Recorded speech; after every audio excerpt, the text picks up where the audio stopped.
కూడా నమస్కారం.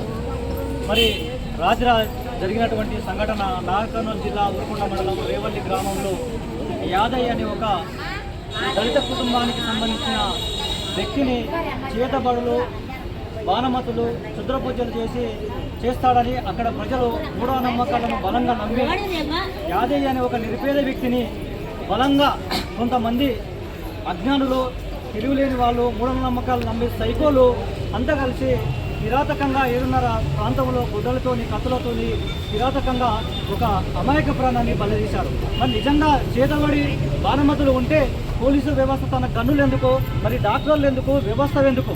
మరి వీళ్ళు కూడా ఒక మంత్రకాన్ని వెంటబెట్టుకొని మా పెద్ద పెద్ద మోసగాళ్ళు, దొంగలు వాళ్ళందరూ చేతబడి చేసి చంపొచ్చు కదా. ఈ చేతబడి అనేది ఒట్టి మోసం, మంత్రాలు తంత్రాలు అనేది ఒట్టి మోసం. అమాయక ప్రజల ఆయన ఆసర చేసుకొని ఇలాంటి ప్రజలను నరికి చంపడం అనేది ఈ సమాజం అంతా ఆలోచించాల్సిన విషయం.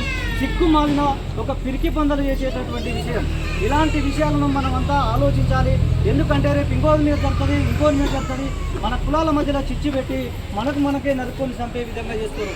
మరి ప్రజలారా, మూఢనమ్మకాలు అనేవి నమ్మొద్దు. ఈ దయ్యాలు అనేటివి లేవు, చేతబళ్ళు లేవు, శుద్ర పూజలు లేవు. ఒక మనిషి మంత్రం చేసే చనిపోతాడా?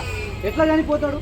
అది పెద్ద బూటకం, పెద్ద అబద్ధం. కాబట్టి ఎవరు కూడా ఈ శూద్ర పూజలని, ఇతనిని అబద్ధంతో, నెపంతో ఒక వ్యక్తిని, ఈ యాదయ్య అనే ప్రాణాలు తీసిన వ్యక్తిని ఎవరైతే తీసిరో వాళ్ళందరినీ కూడా కఠినంగా శిక్షించి మళ్ళీ ఇలాంటి విషయాలపైన దాడులు జరగకుండా మన ప్రాంతంలో గట్టి చర్యలు తీసుకోవాలని, ఇది మూఢనమ్మకాలపైన ఒక చట్టం తెచ్చి ఈ బాబాలు, స్వాములు ఏవైతే ప్రజలు మోసం చేస్తారో వాళ్ళందరినీ కూడా జైల్లో పెట్టి అనేక చట్టాలు వచ్చి వాళ్ళని బయటికి రాకుండా చేయాలని కూడా మేము ప్రభుత్వానికి తెలియజేస్తున్నాం. స్థానిక మరి పోలీస్ డిపార్ట్మెంట్ వారు కూడా ఈయనను ఎవరైతే దాడి చేసిరో ఇలాంటి వారిని మరి బయటికి తీసి వాళ్ళని కఠినంగా శిక్షించి తన కుటుంబానికి న్యాయం చేయాలని మేము ఈ ప్రజలందరి తరఫున కూడా మాట్లాడుతున్నాం. అందరికీ నమస్కారం.